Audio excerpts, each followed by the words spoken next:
Video, we're going to be replacing this leaking dual angle stop. It is on the cold side. We are going to have to shut our main inlet that supplies the water to the building. On the hot side, you would simply just turn off the hot valve that supplies the water to the house or apartment. We're going to remove the supply lines that connect to this angle stop.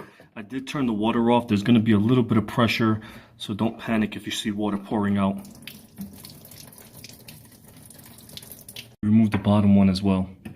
As I was removing this supply line, I looked here in the back and I saw that this one was broken as well. So we're going to replace both right now since we already have this area that we're going to be doing our work. I got my vice grips just to give me leverage as I'm holding on to the old angle stop. This is my crescent wrench and we're just going to crank it off.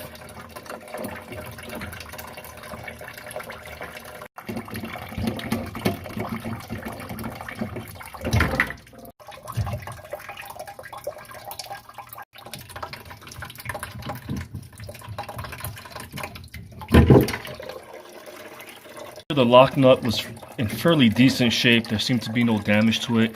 We're going to go ahead and reuse that. The threading should be the same on this angle stop. You can see here I just threaded the ends just as a safety precaution when I'm tightening it to give it an extra secure hold from any leakage. The same thing when we're tightening it, just getting a nice hold with our vice grips, and then we'll be torquing it to close it. Sure, when you're using your thread that you don't cover here the inlet where the water supplies. You finish making your connections, just make sure that your angle stops are in the off position so that when we do turn on the water, we won't have any pressure pouring out of the angle stops.